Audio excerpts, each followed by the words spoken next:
ফিলিস্তিনের অবরুদ্ধ গাজায় যুদ্ধবিরতি চুক্তি লঙ্ঘন করে হামলা চালাচ্ছে দখলদার ইসরায়েল, যার ফলে উপত্যকাটিতে বেড়েই চলেছে মৃতের সংখ্যা। 2023 সালের 7 অক্টোবর থেকে চলা ইসরায়েলি হামলায় গাজায় নিহতের সংখ্যা বেড়ে দাঁড়িয়েছে ৬৯,১৬৯ জনে। 8 নভেম্বর গাজার স্বাস্থ্য মন্ত্রণালয় এই তথ্য জানিয়েছে।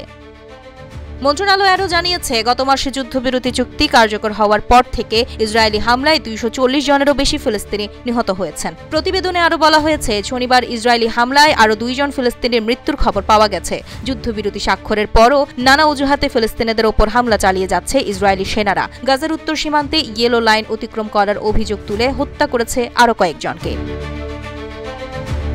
স্থানীয়দের দাবি, যুদ্ধবিরতির পর নির্ধারিত এই ইয়েলো লাইন আসলে অদৃশ্য এক সীমা, যা কোথায় রয়েছে কেউ জানে না। এতে ইসরায়েলি বাহিনীর গুলিতে প্রতিদিনই প্রাণ হারাচ্ছেন সাধারণ মানুষ। হামলা চলছে অন্যান্য এলাকাতেও। নেতানিয়াহু বাহিনীর পুঁতে রাখা বোমা বিস্ফোরিত হয়ে প্রাণ গেছে শিশুরও। স্থানীয় কর্তৃপক্ষের হিসাব অনুযায়ী ইসরায়েল প্রায় 2 লাখ টন বোমা ফেলেছে গাজায়, যার মধ্যে 70,000 টন এখনও নিষ্ক্রিয় অবস্থায় রয়েছে।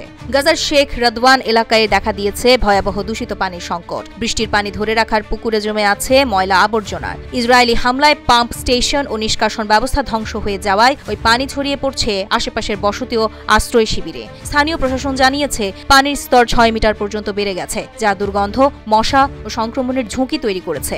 জাতিসংঘের প্রতিবেদনে বলা হয়, গাজার ভূগর্ভস্থ পানির বেশিরভাগ অংশই এখন মারাত্মকভাবে দূষিত। এদিকে পশ্চিম তীরেও বাড়ছে সহিংসতা। জেনিনের দক্ষিণ পূর্বাঞ্চলের রাবা গ্রামে ফিলিস্তিনিদের বাড়িঘরে হামলা চালায় ইসরায়েলি বসতি স্থাপনকারীরা। তাদের সহায়তা করছে সেনারা। জাতিসংঘের তথ্য বলছে, সেপ্টেম্বর থেকে পশ্চিম তীরে 70টি গ্রামে 126টি সহিংস হামলা হয়েছে। পুড়ে গেছে 4000-এরও বেশি জলপাই গাছ।